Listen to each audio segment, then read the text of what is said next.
Hello नमस्ते, स्वागत है आप सभी साथियों का। कैसे हो साथियों? आई होप सो अच्छे होंगे और अपनी पढ़ाई अच्छे तरीके से करते होंगे। साथियों, हमारी संधि की सारी क्लासेस हमने संधि पूरा कंप्लीट कर लिया है और आज हम करेंगे संधि की प्रैक्टिस। जो 20-25 क्वेश्चन बनेंगे हम आज उसको प्रैक्टिस करेंगे अच्छे से। उसके बाद कल हम नए टॉपिक को शुरू करेंगे। पहला क्वेश्चन आपकी स्क्रीन पर है, बताएंगे क्या आंसर होगा। इससे पहले हम आपको ये बता देना चाहते हैं कि आप हमारे अगर चैनल पर नए हैं तो चैनल को सब्सक्राइब करके वीडियो लाइक शेयर करें अपने दोस्तों के साथ। पहला क्वेश्चन है, महाऔषधि में कौन सी संधि है? वृद्धि संधि है, दीर्घ संधि है, यड़ संधि है, गुण संधि है। अगर हम संधि के भेद की बात करें साथी तो संधि के कुल कितने भेद होते हैं? संधि के कुल भेद होते हैं 3 भेद होते हैं। अगर संधि का निर्माण, संधि का पूछा जाए कि निर्माण कितने तरीके से संभव है तो संधि का निर्माण 6 प्रकार से टोटल संभव। कितने प्रकार से? 6 प्रकार से संभव है। 6 प्रकार से संभव है। निर्माण की बात करें तो 6 प्रकार और भेद की बात करें तो कितने? 3 भेद होते हैं, याद रखेंगे। महाऔषधि, महाऔषधि अगर संधि विच्छेद करेंगे तो हम हो जाएगा महाधन औषधि। महाधन औषधि हो जाएगा। आप यहाँ पे देखेंगे महा में आ स्वर है, आ का औ से मेल हो रहा है। क्या आ का औ से मेल हो रहा है तो यहाँ पे कौन सी संधि हो जाएगी? वृद्धि स्वर संधि। वृद्धि स्वर संधि हो जाएगी, जिससे ये औ की मात्रा बनती है। कौन सी मात्रा? औ की मात्रा। वृद्धि स्वर संधि के लिए एक ये मात्रा और एक ये मात्रा आप ये ध्यान में रखेंगे तो आपको क्या होगा? आसानी होगी। ये जिस शब्द में ये मात्राएं लगी होती हैं अधिकांशतः वे शब्द क्या होते हैं? वृद्धि स्वर संधि होते हैं। अगर स्वर संधि की बात की जाए साथी तो स्वर संधि के कुल कितने भेद होते हैं? स्वर संधि के कुल 5 भेद होते हैं। कुल 5 भेद होते हैं। व्यंजन संधि का कोई भेद नहीं होता और विसर्ग संधि का कोई भेद नहीं होता है। अगला क्वेश्चन बताएंगे, क्वेश्चन नंबर 2 है आपकी स्क्रीन पर। पावक में कौन सी संधि है? गुण संधि है, वृद्धि संधि है, यण संधि है, अयादि संधि है। बताएंगे पावक में। एक चीज आप याद रखेंगे, जब ए का अ से मेल होगा, ए का जब अ से मेल होगा तो क्या होगा? अ होगा साथी। अ का अ से मेल होगा तो क्या होगा? आय होगा, आय। और ओ का अ से मेल होगा, ओ का अ से मेल होगा तो क्या होगा? आओ। इसके साथ में औ का जब अ से मेल होगा, अ स्वर से मेल होगा तो आओ बनेगा। क्या बनेगा? आओ बनेगा। ये आओ बनेगा, ये औ बनेगा। ये क्या बनेगा? औ। ये केवल औ बनेगा। ठीक है, याद रखेंगे। तो यहाँ पे देखेंगे पावक, अगर संधि विच्छेद की हम बात करें पावक में तो पावक का संधि विच्छेद क्या होगा? पावक का हो जाएगा पो प्लस अक। पो प्लस अक। यहाँ पे आप देखेंगे ओ का अ से मेल हो रहा है, ओ का अ से मेल हो रहा है तो क्या हो जाएगा? औ हो जाएगा। तो प में औ हो जाएगा तो क्या हो जाएगा? पवक हो जाएगा। पावक नहीं है, पवक हो जाएगा। तो इसमें कौन सी संधि है? अयादि संधि है। अयादि संधि के इतना नियम आपको याद रखना है। ठीक है, पवक याद रखना है। कुछ और अयादि संधि के, जैसे अयादि स्वर संधि के शब्द जैसे देखेंगे हम यहाँ पे, जैसे भौ, भौ धन अना, भौ धन अना। अब आप यहाँ पे देखेंगे क्या हो जाएगा? भावना। क्या हो जाएगा? भावना। अब आप यहाँ पे देखेंगे औ का अ से मेल हो रहा है, औ का अ से मेल होगा तो क्या बन जाएगा? आओ, तो इसलिए भाव हो गया, भाव में ना हो गया। ऐसे ही भौ में अप्रत्यय जुड़ेगा तो क्या हो जाएगा? भाव। क्या हो जाएगा? भाव। यहाँ पे और ओ और अ का मेल होता है, आओ हो जा रहा है। तो याद रखेंगे ऐसे जहाँ पे अ ए का अ औ का आए, ओ अ का औ और अ का आ हो, वहाँ पे क्या हो जाएगा? अयादि संधि हो जाएगी। अगला देखेंगे, क्वेश्चन नंबर 3 है आपकी स्क्रीन पर। नीरव में कौन सी संधि है? विसर्ग संधि, व्यंजन संधि, स्वर संधि, इनमें से कोई नहीं। अगर हम विसर्ग संधि की बात करें साथियों तो विसर्ग संधि के लिए कुछ नियमों का पालन करना पड़ता है, जिसमें एक नियम है कि ई या ऊ के बाद, ई या ऊ के साथ, ई या ऊ के साथ क्या हो? विसर्ग हो। ई या ऊ के साथ विसर्ग हो और विसर्ग का मेल आर से हो जाए। किससे? र से। र से हो जाए, आर से नहीं, र से हो जाए तो हो तो जो ई है, ई और ऊ किस में परिवर्तित हो जाएगा? लघु ई और लघु ऊ में परिवर्तित हो जाता है और इस विसर्ग का क्या होता है? लोप हो जाता है। विसर्ग का क्या होता है? लोप हो जाता है। जैसे आप देखेंगे आपके सामने शब्द है नीरव। नीरव का अगर संधि विच्छेद करेंगे तो छोटी ई से बनेगा निह धन रव। अब निह धन रव में आप देखेंगे ई के बाद क्या है साथी मेरे? विसर्ग है, इसके बाद र आया है। जो नियम हमने बताया उससे पूरी तरह से क्या है? उस पर आधारित है, इस नियम पे। तो क्या हो जाएगा? यहाँ पे जो छोटी ई है, यहाँ पे जो छोटी ई है, यहाँ ये छोटी ई है, छोटी ई का क्या हो जाएगा? बड़ी ई में परिवर्तन हो जाएगा। तो ये क्या बन जाएगा? बड़ी ई हो जाएगा और र वैसे का वैसे रहेगा, विसर्ग का लोप हो जाएगा। तो क्या शब्द बनता है? नीरव हो जाता है। तो यहाँ पे कौन सी संधि है? विसर्ग संधि है। कौन सी संधि है? विसर्ग संधि है, याद रखेंगे। ठीक है साथी। ऐसे ही एक शब्द और विसर्ग की बात करें तो जैसे स्व स्वधन ग, स्वधन ग का क्या हो जाएगा, स्वर्ग हो जाएगा, क्या हो जाएगा, स्वर्ग हो जाएगा। यहाँ पे विसर्ग का लोप हो गया और विसर्ग का लोप होने के बाद यहाँ पे क्या हो गया, आधा र का निर्माण हो गया, आधा न का र का निर्माण हो गया। अगला है, अगला क्वेश्चन नंबर 4, निष्कपट में कौन सी संधि है, विसर्ग संधि, स्वर संधि, व्यंजन संधि, उपयुक्त में से कोई नहीं, बताएंगे साथी।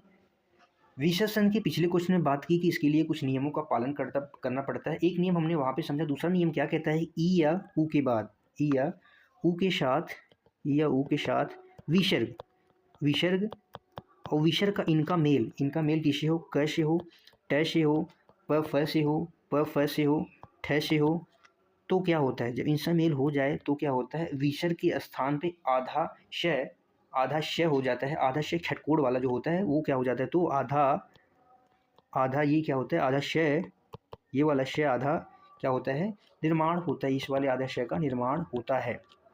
जैसे आप देखेंगे यहाँ पे पुह, पुह धन कर, पुह धन कर, आप देखेंगे साथी ऊ के बाद क्या आया, ऊ के बाद आ गया है, ऊ के बाद विसर्ग आया है, विसर्ग के बाद क्या आ गया है, क आ गया है। तो यहाँ पे आप देखेंगे विसर्ग के स्थान पे क्या आ जाएगा, आधा श आ जाएगा, तो शब्द क्या बनेगा, पुष्कर, क्या बनेगा, पुष्कर। तो ऐसे ही यहाँ पे शब्द दिया हुआ है निष्कपट, निष्कपट में हो जाएगा निह धन कपट, निह धन कपट, यहाँ पे कौन सी संधि हो जाएगी, विसर्ग संधि हो जाएगी, कौन सी संधि हो जाएगी, विसर्ग संधि हो जाएगी।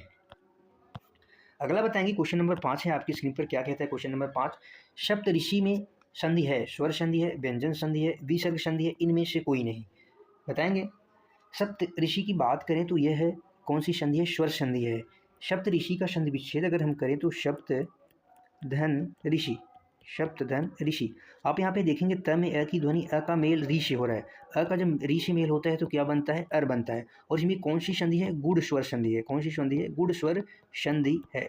गुड़ स्वर संधि में एक बात बताएं मात्रा की, तो इसमें एक मात्रा और एक हुंडी वाली मात्रा होती है अधिकांशतः शब्दों में, तो गुड़ स्वर संधि हो जाती है। गुड़ स्वर संधि में साथी ए आ का मेल, ए आ का मेल अगर छोटी ई या बड़ी ई से हो जाए तो क्या बनता है, ए बनता है। और वहीं पे अगर ए आ का मेल, ए आ का मेल ऊ से हो जाए, किससे, ऊ या बड़ा ऊ से हो जाए तो क्या बनता है, ओ बनता है, क्या बनता है, ओ बनता है। वहीं अगर ए आ का मेल साथी मेरे, ए आ का मेल किससे हो जाए, री से ऋषि हो जाए तो क्या बन जाता है, अर बनता है, क्या बनता है, अर बन जाता है। यहाँ पे क्या होता है, गुड़ स्वर संधि होता है, ठीक है, याद रखेंगे। अगला क्वेश्चन, क्वेश्चन नंबर 6 आपकी स्क्रीन पर बताएंगे। क्वेश्चन नंबर 6 क्या कहता है, विजयोल्लास शब्द में प्रयुक्त संधि का प्रकार बताना है आपको। विजयोल्लास में कौन सी संधि है, हम अगर इसका संधि विच्छेद करें तो क्या हो जाएगा, विजय, विजय धन उल्लास, विजय धन उल्लास। यहाँ आप देखेंगे य में अ की ध्वनि प्लस टू की ध्वनि आ रही है तो क्या हो जाएगा, ओ हो जाएगा। ओ जो एक मात्रा है, आपने बताया था मात्रा अधिकतर किसमें होता है, गुड़ स्वर संधि में होता है, तो यहाँ पे गुड़ स्वर संधि हो जाएगा, गुड़ स्वर संधि हो जाएगा। अगला क्वेश्चन देखेंगे, क्वेश्चन नंबर 7 क्या कहता है, क्वेश्चन नंबर 7 है अभीष्ट का संधि विच्छेद है, अभी प्लस इष्ट, अभ्य प्लस इष्ट, अभय इष्ट, अभिष्ट, बताएंगे। हम साथी दीर्घ संधि की अगर बात करें, दीर्घ स्वर संधि, दीर्घ स्वर संधि में सजातीय स्वरों का मेल होता है, किसका, सजातीय स्वरों का मेल होता है, सजातीय स्वरों का मेल होता है, सजातीय स्वरों का मेल होता है। आप देखेंगे स्वजातीय स्वरों में ए आ का मेल, ए का ए से मेल होता है, या आ से भी हो जाता है, या क्या होता है, आ से होता है। इसमें आ का ए से आ का ए से, या इससे मेल हो जाए तो क्या निर्मित होता है, आ होता है, किससे होता है, आ होता है। ऐसे ही ई का ई से मेल होता है, छोटी या बड़ी, छोटी या बड़ी किसी से भी मेल होता है तो क्या होगा, बड़ी ई होगा, बड़ी ई या ई, छोटी ई या बड़ी ई, चाहे जो भी हो वहाँ पे क्या होता है, बड़ी ई का निर्माण होता है। ऐसे ही ऊ का साथी है ऊ, छोटा ऊ का मेल जब ऊ या छोटा ऊ से हो तो क्या बनता है, बड़ा ऊ बनता है, क्या बनता है, बड़ा ऊ बनता है। तो वहाँ पे क्या होता है, दीर्घ स्वर संधि होता है। अभिष्ट की हम बात करें तो अभिष्ट में अभी प्लस इष्ट क्या हो जाएगा, अभी, अभी धन इष्ट, इष्ट का क्या हो जाएगा, इसका संधि विच्छेद हो जाएगा। और इसमें कौन सी संधि है, दीर्घ स्वर संधि है, याद रखेंगे।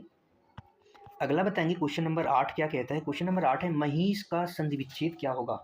महिष का संधि विच्छेद मही प्लस ईस, मही प्लस ईस, महा प्लस ईस, महो प्लस ईस, बताएंगे। तो इसका आंसर हो जाएगा ऑप्शन बी, मही प्लस ईस। इसमें कौन सी संधि है, बड़ी ई का बड़ी ई से मेल हो रहा है तो यहाँ पे बड़ी ई निर्माण हो रहा है। और आप इसमें संधि की बात करेंगे तो दीर्घ, दीर्घ स्वर संधि। इसमें कौन सी संधि है? दीर्घ स्वर संधि है। अगला क्वेश्चन है, बताएंगे सौभाग्यकांक्षी का संधि विच्छेद आपको बताना है। सौभाग्य प्लस आकांक्षी, सु प्लस भाग्य धन आकांक्षी, सौभाग्य प्लस इंक्षणी, सौभाग्य प्लस इंक्षणी। इसका आंसर है ऑप्शन ए, सौभाग्य प्लस अंक्षणी। यहाँ पे अ का मेल किससे हो रहा है? आ से हो रहा है, तो यहाँ पे कौन सी संधि है? दीर्घ स्वर संधि। कौन सी संधि? दीर्घ स्वर संधि है। यहाँ पे अ का आ से मेल तो क्या बन रहा है? आ बन रहा है, तो इसका सही संधि विच्छेद है। अगला बताएंगे क्वेश्चन नंबर 10 है आपकी स्क्रीन पर।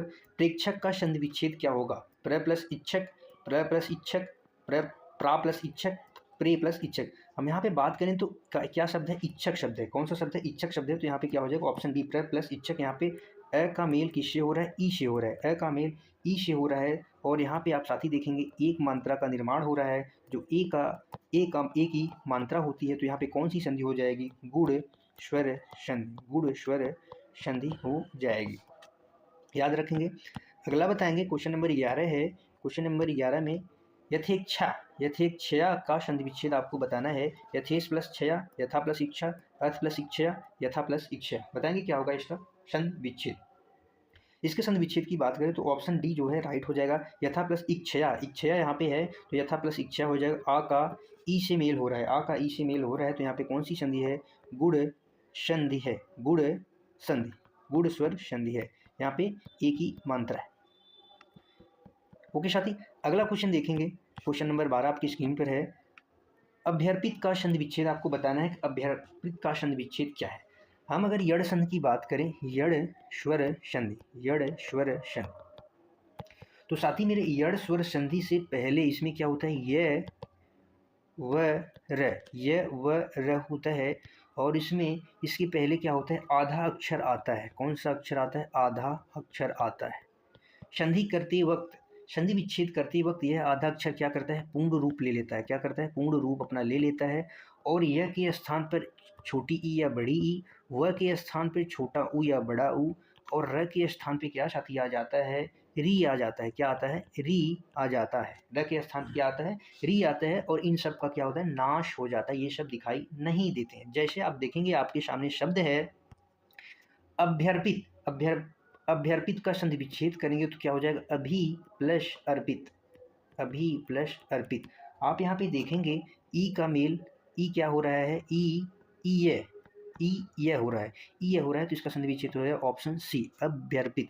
अभी प्लस अर्पित हो जाएगा, और जो यह है ई ये, अभी प्लस अर्पित, ई ये का क्या हो रहा है? यह हो रहा है। ई ये का क्या हो रहा है? यह हो रहा है। यहाँ पे देखेंगे यह का ई और अ में क्या हो रहा है? टुकड़े हो रहे हैं ई और य में। और यड़ स्वर संधि में आप देखेंगे साथी, तो अक्षर इसमें अधिकांशतः शब्दों में आधा रूप का प्रयोग होता है, आधा अक्षर का प्रयोग होता है। आधे शब्द में आधे अक्षर का प्रयोग होता है, अधिकांशतः शब्दों में आप देखेंगे। ठीक है, अगला बताएंगे। अगला है 13 नंबर। तनवंगी का संधि विच्छेद कौन सा है? तनवंगी का संधि विच्छेद कौन सा है? तो यह क्या है? यण स्वर संधि। इसमें कौन सी संधि? यण संधि है। आप देखेंगे यहाँ पे व य के आगे अगर आधा लगा रहे, आधा अक्षर आधा वर्ण रहे, तो आप समझ जाना वहाँ पे यण संधि है। और इसकी संधि विच्छेद की अगर हम बात करें, तनु प्लस अंगी हो जाएगा। क्या हो जाएगा? तनु प्लस अंगी। जैसे हो गया सख्यागमन, सख्यागमन। आप यहाँ पे देखेंगे यह के बाद आधा वर्ण आया है, तो इसमें क्या हो जाएगा? यण स्वर संधि हो जाएगा। इसे संधि विच्छेद की बात करें तो क्या हो जाएगा? सखी धन आगमन, शकी धन आगमन, शकी धन आगमन। एक शब्द होता है, ये वर्तनी शुद्धि में भी पूछा जाता है, स्त्रियोचित। स्त्रियोचित शब्द है जो वर्तनी शुद्धि में भी पूछा जाता है। आधा श रहेगा, आधा त्र रहेगा, यू चित हो जाएगा। इसमें भी क्या है? यह के बाद आधा त्र आया, तो इसमें भी कौन सी संधि है? यण स्वर संधि है। अगर इसके संधि विच्छेद की बात करें तो क्या होगा? स्त्री धन उचित, स्त्री धन उचित इसका संधि विच्छेद है, ध्यान में रखना है। अगला बताएंगे क्वेश्चन नंबर 14 है। बृहत टीका का संधि विच्छेद है। बृहत प्लस टीका, बृहत टीका, बृहत टीका, बृहत टीका। बताएंगे व्यंजन संधि के लिए नियमों का पालन करना पड़ता है। इसमें कौन सी संधि अगर हम बात करें तो व्यंजन संधि है। व्यंजन संधि का कोई भेद नहीं होता। व्यंजन संधि के लिए कुछ नियम का पालन करना पड़ता है। यदि त या द के साथ, त या द के बाद, साथ नहीं के बाद ट ठ आए तो, के बाद क्या है? ट आए तो त या द, त या द क्या होता है? आधे ट में परिवर्तित हो जाएगा। आधे ट में परिवर्तित होता है, परिवर्तित होता है। यहाँ पे आप देखेंगे अगर इसके संधि विच्छेद की बात करें तो बृहद प्लस टीका हो जाएगा। क्या हो जाएगा? बृहद प्लस टीका। आपको हलंत में ध्यान में रखना है। तो बृहद प्लस टीका त का किस में हो जाता है? ट में हो जाता है। तो यहाँ पे आधा ट हो जाता है निर्मित, तो हो जाता है बृहद टीका। बृहद टीका हो जाएगा। ऐसे ही शब्द होता है महत टीका, महत धन टीका। तो क्या हो जाएगा? महत टीका, महत टीका। ऐसे ही होता है वट प्लस टीका, वट धन टीका, वट टीका हो जाएगा। क्या हो जाएगा? वट टीका, वट टीका शब्द हो जाएगा। ओके, अगला देखेंगे क्वेश्चन नंबर 15 आपके स्क्रीन पर। सिद्धांत का संधि विच्छेद क्या होगा? सिद्धांत में का संधि विच्छेद की अगर हम बात करें तो शीत प्लस हांत हो जाएगा। क्या हो जाएगा? शीत प्लस हांत हो जाएगा। इसमें कौन सी संधि है? व्यंजन, व्यंजन संधि है। व्यंजन संधि, इसमें व्यंजन संधि का ये रूल है कि त के बाद क्या आ जाए? है आ जाए। त के बाद अगर है आ जाए तो किसमें? आधा द और ध रूप परिवर्तित हो जाता है। आधा द ध और अ रूप परिवर्तित हो जाता है। तो यहाँ पे आप देखेंगे शीत में प्लस हांत, शीत प्लस हांत में आधा त है। त के बाद क्या आ गया? है आ गया। इसमें फिर आ की मात्रा है। तो ये क्या हो जाएगा? ये किसमें परिवर्तित हो जाएगा? आधे द और ध में परिवर्तित हो जाएगा प्लस आ की मात्रा के साथ। इसमें द अर्धा होता है तो सिद्धांत शब्द बन जाएगा। ठीक है, याद रखें। ऐसे ही शब्द होते हैं जैसे पत प्लस हति, प्लस पत प्लस हति से क्या होता है? पद्धति, पद्धति शब्द बनता है। ऐसे ही एक शब्द है उत प्लस हरण, उत धन हरण। क्या संधि होगी? उद्धरण हो जाएगा। क्या हो जाएगा? उद्धरण हो जाएगा। ऐसे ही एक शब्द और है तत् प्लस हित, तत् धन हित। तो क्या हो जाएगा? तद्भित हो जाएगा, तद्भित हो जाएगा। ठीक है, मात्रा रहेगा तो मात्रा का अक्षर वर्णरूपी होगा। याद रखेंगे। आज के लिए बस इतना ही। बताएंगे कल हमारी नई क्लास होगी नए टॉपिक की। बताएंगे साथ ही आपने 15 में से कितना स्कोर किया है। आप एक दो बार क्लास को देखेंगे तो आपकी सारी डाउट्स जो हैं क्लियर हो जाएंगे। कुछ रूल्स हैं संधि में, आपको पढ़ना ही पड़ेगा। उसके लिए कोई ट्रिक ज़्यादा नहीं है, जो भी थी वो लगभग हमने बताई है। तो मिलते हैं कल की अगली शानदार जानदार क्लास में। थैंक यू सो मच अंत तक देखने के लिए क्लास को। जय हिंद। मिलते हैं अगली क्लास में। खुश रहिए, मस्त रहिए।